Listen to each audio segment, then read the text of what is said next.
प्राधान्य मी दिलं त्यावेळेस. पण तरी तुम्हाला संपवण्याचा प्रयत्न होत होता. तुम्हाला तिथं अशा परिस्थितीत संपवण्याचा प्रयत्न होत होता. त्यांनी सगळे प्रयत्न केले. माझं म्हणजे पहिलं तर काय मिळालं, काय घेणार होते माझ्याकडून हा विषय मला महत्वाचा नाहीये.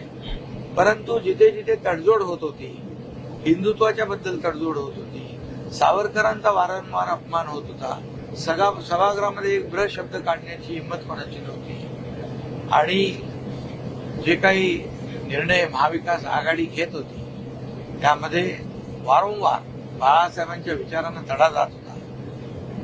तोंड दाबून बुक्क्याचा मार लोक सहन करत होते आणि शिवसैनिकांचं खच्चीकरण होत होतं. मुख्यमंत्री असताना शिवसैनिक जेलमध्ये जात होते, मोक्कामध्ये जात होते, तडीपाऱ्या होत होत्या आणि हे सगळं निमूटपणे सहन आपले लोक करत होते. शेवटी जेव्हा आपल्याच माणसांच्या विरुद्ध कट कारस्थान जेव्हा प्रमुख मंडळी करते तेव्हा दुःख होतं. आपल्याच माणसांना संपवायचं, आपल्याच माणसांच्या विरोधामध्ये कारस्थानी करायची, मग ते गडचिरोली असेल, सुरक्षा असेल किंवा एखादी कुठली जुनी केस असेल, त्याच्यामध्ये आपल्याच लोकांची चौकशी करायची, आपल्याच लोकांना गुंतवायचं आणि आपल्या लोकांना राजकारणातून संपवायचं.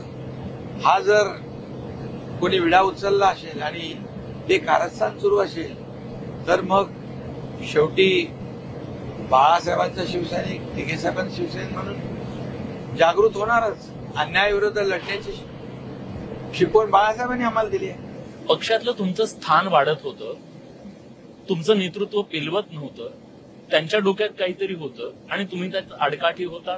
हा याच्या मागचं मुख्य कारण होतं. तुम्ही तुमच्या विरोधात षडयंत्र करत होते असं तुम्ही म्हणता. मी तर मला समजत नाही की माझ्यामुळे कुणाला अडथळा किंवा आडकाठी, कारण मी सगळ्याच बाजूने तयार होतो. मी पक्ष मोठा व्हायला पाहिजे, पक्ष पुढे गेला पाहिजे, आपल्या आमदारांना न्याय मिळाला पाहिजे, त्यांच्या विकास, त्यांच्या मतदारसंघातली विकास कामं व्हायला पाहिजे, हेच मी पाहत होतो. मला कुठलाही इगो नव्हता, मला कुठलाही स्वार्थ नव्हता. मी अख्खा आयुष्य जे पक्षासाठी घालवलं ते सगळ्यांना माहित आहे, सगळ्यांना माहित आहे. माझा स्वभाव माहित आहे, मदत करण्याचा स्वभाव माहित आहे. म्हणून तर एवढे आमदार माझ्या सोबत आले. 50 आमदार एक विश्वास ठेवतात. ही छोटी गोष्ट नाही, ही देशातली मोठी गोष्ट आहे. त्यांच्या मुख्यमंत्री पदाच्या आड तुम्ही होता? बिलकुल नाही. त्यांनी जेव्हा मला सांगितलं अगोदर ते म्हणाले मला व्हायचं नाहीये, शिवसैनिकाला मी मुख्यमंत्री करणार आहे आणि मी त्यांना सगळ्या गोष्टी सांगून सगळ्या गोष्टी करत होतो. जेव्हा पवार साहेबांचं नाव घेतल्यानंतर सुद्धा मी विचार केला, आता यांना मोह झालेला आहे सत्तेचा, खुर्चीचा, आता यांना होऊ द्या, आपण काम करूया, एवढे मी पेशन्स ठेवले. पण जेव्हा तुम्ही एखाद्या ज्याने पक्षासाठी एवढी ताकद उभी केली, आमदारांना सांभाळलं, पक्षाला प्रत्येक कुठे कुठे निवडणूक होती तिथे तिथे विजय मिळवून दिला, अहोरात्र मेहनत केली, घरादारावर तुळशीपत्र ठेवलं.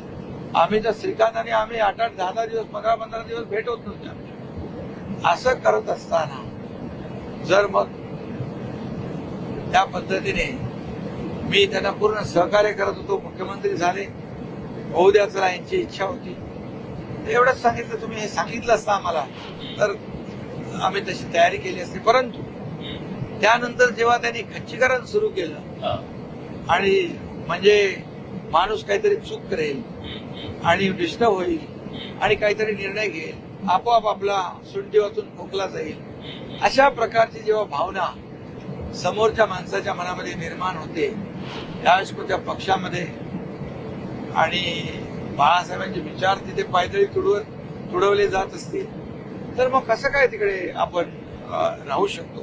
शेवटी आम्ही काम करणारे लोक आहोत. पूर्ण कामकाज ठप्प होतं, कोविडच्या नावाखाली पूर्ण बंद होतं, प्रकल्प बंद होते इगोमुळे.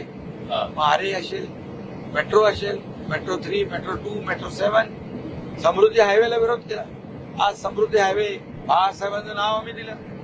अटल सेतूमध्ये अडकाट्या आणल्या. सगळ्या प्रकल्पांनी अँटी डेव्हलपमेंट हा त्यांचा अजेंडा होता. पण आरोप असा सुद्धा आता त्यांनी केलेला आहे की देवेंद्र फडणवीस त्यांना शब्द दिला की आदित्य ठाकरेंना मी ग्रूम करतो, दिल्लीत जातो. मग जर आदित्य ठाकरेंना मुख्यमंत्री करायचं होतं तर आदित्य सुद्धा बाजूला करून स्वतः मुख्यमंत्री झाले. काय नेमकं काय घडलं? हे सगळे कपोल कल्पित सगळ्या गोष्टी आहेत.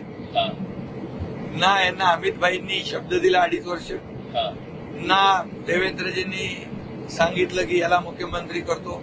मग त्याला मुख्यमंत्री करायचं होतं, स्वतः का बसले खुर्चीत? सगळ्यांना बाजूला करून स्वतःच पालखीत बसले.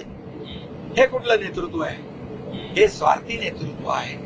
स्वतःच्या स्वार्थाच्या पलीकडे आणि आपल्या परिवाराच्या पलीकडे त्यांना काही दिसत नव्हतं. कार्यकर्ते मेला काय, जगला काय, जेलमध्ये गेला काय, तुम्ही फेस करा. म्हणजे घडलं ते पुत्रमोहासाठी तुम्ही फेस करा. ह्या सगळ्या गोष्टी कार्यकर्त्याच्या मागे उभं राहिलं पाहिजे. काय बाबा ठीक आहे, चल मी बघतो, तुम लढो हम कपडा सांभाळते, असं बाळासाहेबांनी नाही केलं. बाळासाहेब कार्यकर्त्यांना मागे उभे राहिले म्हणून शिवसेना इथपर्यंत मोठी झाली. म्हणून हे सगळे जुने आमचे नेते, ज्या रामदासबाईंपासून सगळे लोक आज जीवाला जीव देणारे नेते, कार्यकर्ते, पदाधिकारी बाळासाहेबांमुळे शिवसेनेमध्ये राहिले. बाळासाहेबांमधला ह्यांच्यातला फरक हाच आहे. हाच तर फरक आहे. बाळासाहेब पक्षासाठी, जनतेसाठी, शिवसैनिकांसाठी आणि आपल्या हिंदुत्वाच्या विचारांसाठी प्रसिद्ध होते. हे निसर्ग सोडलं. हे फक्त वैयक्तिक स्वार्थ, वैयक्तिक महत्वाकांक्षा, वैयक्तिक इच्छा आणि आपलं कुटुंब ह्याच्या पलीकडे कधी त्यांची लाईफस्टाईल बघा. त्यांच्याकडून आरोप असा केला जातो की तुम्हाला भाजपनं ब्लॅकमेल केलं म्हणून तुम्ही हे बंड केलं. मी कुठल्याही दबावाखाली कधी कुठलं माझ्या आयुष्यात काम केलं नाही. मी जे केलं आतापर्यंत ते माझ्या इच्छेविरुद्ध नाही, माझ्या मनापासून मी केलेलं आहे. मी भूमिका जी घेतली ती सडेतोड भूमिका घेतली. मी यांच्याशी बोलत गेलो. मला यांनी सर्व प्रवाहातून, सगळ्या प्रक्रियेतून बाजूला केलं. तसं दुधातून काय पुत्रमोहापैकी आता तो त्यांचा मोह तर होताच. ते तर बोलून दाखवायचे की राजकारण मला कुठे, यालाच चालवायचं. आणि म्हणून तरी सुद्धा आम्ही त्यांच्या मुलाच्या विरुद्ध नव्हतो. त्याला आम्ही महाराष्ट्रामध्ये सगळीकडे फिरवलं ना. मी स्वतः त्याच्याबरोबर गेलो, यात्रा केली, सगळं केलं. आणि मला विरोधात असण्याचं कारण नाही. माझं एवढंच म्हणणं होतं की आपला पक्ष मजबूत करणे. जर अनेक प्रादेशिक पक्ष अनेक वेळा सत्तेत येतात, आपला पक्ष एकदाही सत्तेत आला, याचं कारण काय? याच्या मुळाशी केलं पाहिजे. कार्यकर्ते मोठे केले पाहिजे. स्वतःचा स्वार्थ बाजूला ठेवून पक्षाचा स्वार्थ, कार्यकर्त्यांना काय हवं नको हे बघितलं पाहिजे. ठिकठिकाणी कार्यकर्ते जेव्हा मोठे होतात तेव्हा पक्षाला बळ मिळतं, पक्ष मोठा होतो. पण हे यांनी केलं नाही. यांना एक प्रकारची एक इनसिक्युरिटी होती. मास लीडर यांना नको होता.